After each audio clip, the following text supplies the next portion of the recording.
पन्नगभूषणं मृगधरं वन्दे पशूनां पतिम् वन्दे सूर्यशशाङ्कवाणिनयनं वन्दे मुकुन्दप्रियं वन्दे भक्तजनाश्रयं च वरदं वन्दे शिवं शङ्करम् आत्मा त्वं गिरिजामते सहचरा प्राणा शरीरं ग्रह पूजा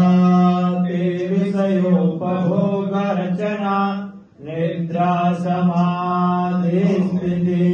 संचार पदयो प्रदक्षिण विधि स्तोत्राणि